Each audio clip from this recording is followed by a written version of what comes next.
Hello, আসসালামু আলাইকুম সবাইকে। আশা করি সবাই অনেক ভালো আছেন। সো আজকে আমার একটা লাইভ ট্রেডিং সেটআপের একটা ডিফারেন্টভাবে আপনাদের প্রেজেন্ট করার চেষ্টা করব, যেখানে আপনারা নিজেরাই ডিসিশন নিতে পারবেন যে কখন আপনার কোনো একটা পজিশনে সুইং করা উচিত অথবা কোনো একটা পজিশন থেকে স্ক্যাল্পিং করা উচিত। অ্যান্ড এটা বোঝার সবচেয়ে ইজি ওয়ে হচ্ছে যখন আপনি মার্কেটে দেখবেন যে কোনো একটা এরিয়া থেকে প্রাইসের ডাইরেকশন হচ্ছে বা বায়াস হচ্ছে আপার সাইড, বাট আপনি এক্স্যাক্টলি শিওর না যে কোন এরিয়া থেকে বা কোন ইন্টারেস্টেড এরিয়া থেকে প্রাইস শ্যুট করতে পারে। ঠিক আছে, তখন আপনার একটা জিনিস দরকার, সেটা হচ্ছে ডিসিএ। ঠিক আছে, অ্যান্ড ডিসি এর মানেটা কি? ডিসি এর মানে হচ্ছে আপনি যে ডলার টার্মসে ট্রেড করছেন সেই ডলারটা, আর এটার একটা কস্ট আছে যে আপনি যে ট্রেডটা প্লেস করছেন বা কোনো একটা শেয়ার কিনছেন সেটা একটা কস্ট আছে। অ্যান্ড সেই কস্টটার আপনি কোনো একটা শেয়ার হতে পারে $10 কিনেছেন, সেটা হতে পারে আপনি $12 কিনেছেন, আবার হতে পারে এটা $8 আপনি পারচেস করেছেন। এই যে আপনার তিনটা পারচেজিং পাওয়ার, এটার এভারেজ করলে কি হবে? অ্যারাউন্ড $10 দিকে আপনার এন্ট্রি পজিশন হচ্ছে। সো এটা কি হয়ে যাচ্ছে যে কম্বিনেশনটা, সেটা হয়ে যাচ্ছে আপনার এভারেজ। ঠিক আছে, সো এভাবে আপনার ডিসিএ করে আপনি এন্ট্রি নিতে পারেন। এখন কোনো একটা এরিয়া, আমার ফার্স্ট ক্রাইটেরিয়া ছিল যে আমি কোনো একটা এরিয়া থেকে পুরোপুরি কনফার্ম না যে প্রাইস কোন স্পেসিফিক কোন এরিয়া থেকে এটা শ্যুট করতে পারে, রাইট? সো তখন আমার সেটাকে কি করা উচিত? সেটাকে আমার সুইং করা উচিত। সেখানে সুইং করলে আমি বেটার রিওয়ার্ড পাবো অ্যান্ড আমার স্টপ লস যাওয়ার চান্সেস খুবই কমে যাবে রাদার দ্যান আমার স্ক্যাল্পিং করা। অ্যান্ড সুইংয়ের ক্ষেত্রে আমার একটা সাজেশন হচ্ছে, আপনি যদি কোনো লেভারেজ ট্রেডার হন বা আপনার লট সাইজ বেশি হয়ে থাকে, আপনি চেষ্টা করবেন যে আপনার লট সাইজটাকে কমিয়ে নিয়ে অ্যাকচুয়াল ডিপ্লয়েড ক্যাপিটালটাকে একটু বাড়িয়ে দেওয়ার। এর মানেটা কি? আপনার বায়াসনেসটা হচ্ছে যদি আপ ট্রেন্ডের দিকে থাকে বা উপর সাইডে থাকে, আপনি মোটামুটি কনফার্মেশন পাচ্ছেন যে প্রাইস ওপরে যাবে, বাট আপনি এক্স্যাক্টলি জানেন না কখন যাবে। তখন আপনি কী করবেন? লট সাইজটা কমিয়ে নেবেন, যেন মার্কেটে যারা বড় বড় ইনস্টিটিউশন আছে তারা যেন আপনার সোয়াইপ করে আপনার এসএলটাকে গ্র্যাব করতে না পারে। ঠিক আছে, সো এখানে আমার আরও কিছু ক্রাইটেরিয়া আছে যেগুলো আমি ফলো করে এখানে একটা ট্রেড নিয়েছি। আর আপনারা খেয়াল করবেন যে এখানে আমি কিন্তু পুরোটা ক্যাপচার করতে পারিনি, আমি কিন্তু এখানে মাঝপথে বা মাঝ পজিশনে আমি বের হয়ে গেছি। অ্যান্ড এটা বের হয়ে যাওয়ার কিছু কারণ আছে, সেটা আমি আপনাদের এক্সপ্লেন করছি। সো ফার্স্ট অফ অল এখানে আমি লিখে রেখেছি যে এটা একটা 15 মিনিটস চার্ট।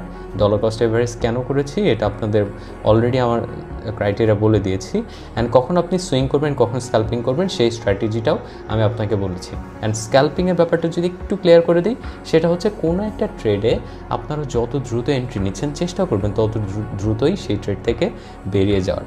কারণ আপনি কোনো একটা ট্রেড কখনও যদি আপনি $2 রিস্ক নেন, আপনি কখনো সেটাকে $200 যাওয়ার এক্সপেক্ট করতে পারেন না। সো এবার আসা যাক সেটআপটায়।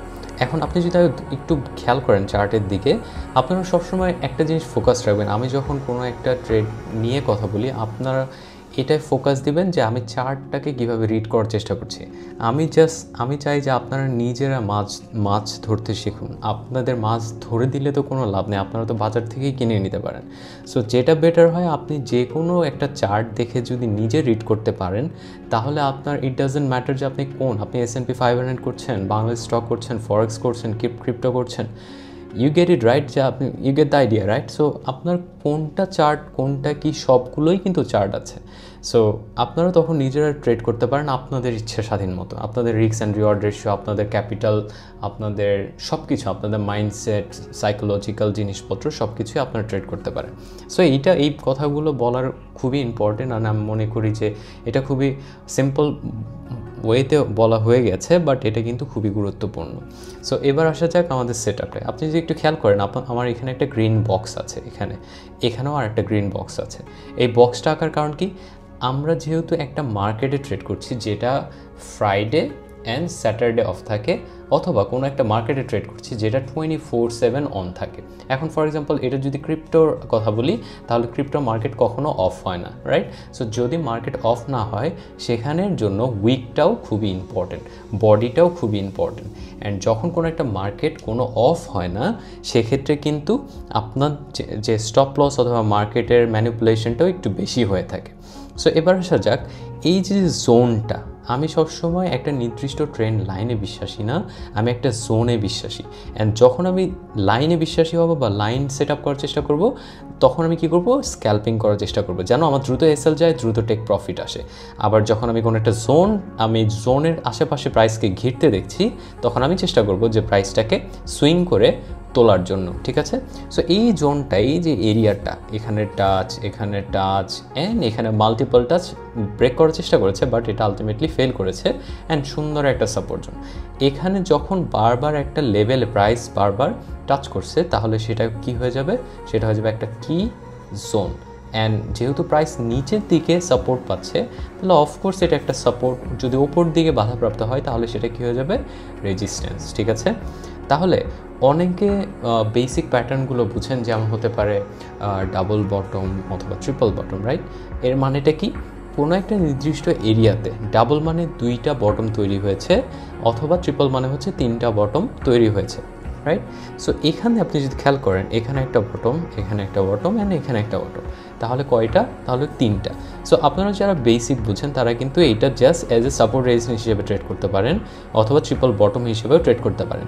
অ্যান্ড যারা আপনারা এসএমসি কনসেপ্টে বিশ্বাসী বা এসএমসি কনসেপ্টে ট্রেড করে থাকেন, তারা যদি একটু খেয়াল করেন, এই লেফট সাইডে যে স্টপ লসগুলো ছিল, সেগুলো কিন্তু এই রাইট সাইডের সাপোর্ট দিয়ে গ্র্যাব করা হয়েছে। তার মানে মার্কেটের যে লিকুইডিটি ছিল, সেগুলো এখান থেকে এসএল হান্ট করে ফেলেছে।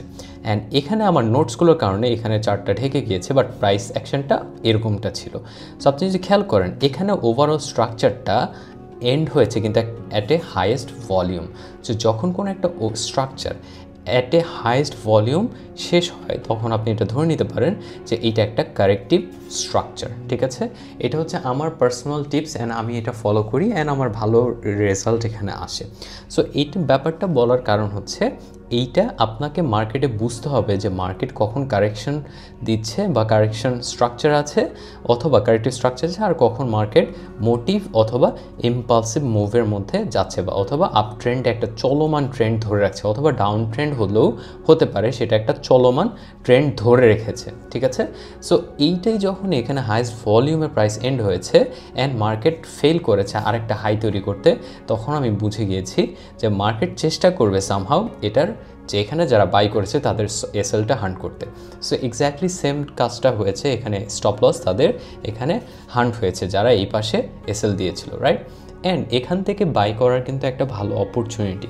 কেন, আপনি যখন এই চার্টটাকে, যে কোনো চার্টকে যখন অনেক কনফিউজিং লাগবে, প্লিজ দয়া করে একটু জুম আউট করবেন, তাহলে আপনি জিনিসগুলো খুব ক্লিয়ার দেখতে পারবেন। অ্যান্ড বড় টাইম ফ্রেমে যখন দেখবেন, আপনার কাছে অনেক রিল্যাক্স লাগবে, রাদার দ্যান ছোট 5 মিনিটস 3 মিনিটস এগুলো দেখে প্যানিক করার কিছু নাই।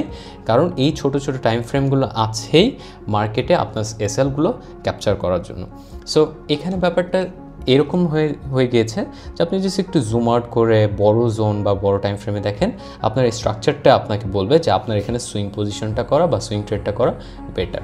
এখন আমার এখানে এন্ট্রি পজিশনটা কিভাবে হলো, প্রথমত আমার এখানে যখন প্রাইস এখান থেকে ড্রপ করলো, আমি বুঝতে পেরেছি এটা আইদার 1 অথবা এটা এ। এর মানে কি, এটা আইদার কারেক্টিভ স্ট্রাকচারে এ হতে পারে অথবা ইম্পালসের 1 হতে পারে, রাইট। অ্যান্ড এটা কি হতে পারে, এটা আইদার হতে পারে বি অর 2, ঠিক আছে। অ্যান্ড এই যে স্ট্রাকচারটা আমি চাচ্ছিলাম, যদি প্রাইস উপর দিকে যেতে চায়, তাহলে আমি চাই এই যে আমি এখানে ডট দিয়ে যে ট্রেন্ড লাইন আঁকছি, এই ট্রেন্ড লাইনটাকে যদি সামহাও মার্কেট টাচ করতে পারে অ্যান্ড ওভারল্যাপিং করতে পারে। And as you can see, এই যে ক্যান্ডেলটা, এই শুটিং স্টার ক্যান্ডেল অথবা ইনভার্টেড হ্যামার, আপনি you get the idea, right. আপনারা এটা যাই বলেন না কেন, এই ক্যান্ডেলটা দিয়ে কিন্তু এটাকে ওভারল্যাপ করা হয়েছে বা টাচ করা হয়েছে। তখনই আমি অ্যাওয়ার হয়েছি যে এখান থেকে প্রাইসটা মুভ করতে পারে, রাইট। অ্যান্ড এখানে আমার এক্স্যাক্টলি এই গ্রিন ক্যান্ডেলে আমার এন্ট্রি 1 ছিল। অ্যান্ড আমি এখানে নেওয়ার কারণ কি, আমার এখানে যে এসএল যাওয়ার চান্স আছে সেটাও আমি জানি। অ্যান্ড আমি এখান থেকে যদি প্রাইস মিস করে ফেলি, সেটাও আমার চান্সেস খুব হাই। এর জন্য আমি কি করেছি, ডিসিএ করেছি, রাইট। সো আমার কাছে যদি 10 টাকা থাকে, আমি চেষ্টা করেছি এখানে 3 টাকা ইনভেস্ট করার। অ্যান্ড আমার টার্গেট আরেকটা আছে যে এই বটমে আসলে বা এটার এসএল গ্র্যাব করলে আমি এখানে আরও 3 টাকা ইনভেস্ট করব। অ্যান্ড এটার মাঝামাঝি যখন দেখবো যে ভলিউম অনেক হাই, আপনি যদি খেয়াল করেন এখানে ভলিউম কিন্তু কন্টিনিউয়াসলি বাড়ছিল, তার মানে এর মাঝামাঝি ভলিউম যখন কমতে থাকবে, তখন আমি এখানে 3 টাকা অ্যাড করার চেষ্টা করব। অ্যান্ড ওভারঅল আমার হয়ে গেল 9 টাকা। অ্যান্ড যখন আমি যত নিচে পাবো, আমি প্রাইসে 1 টাকা এডিশন দিতে পারি।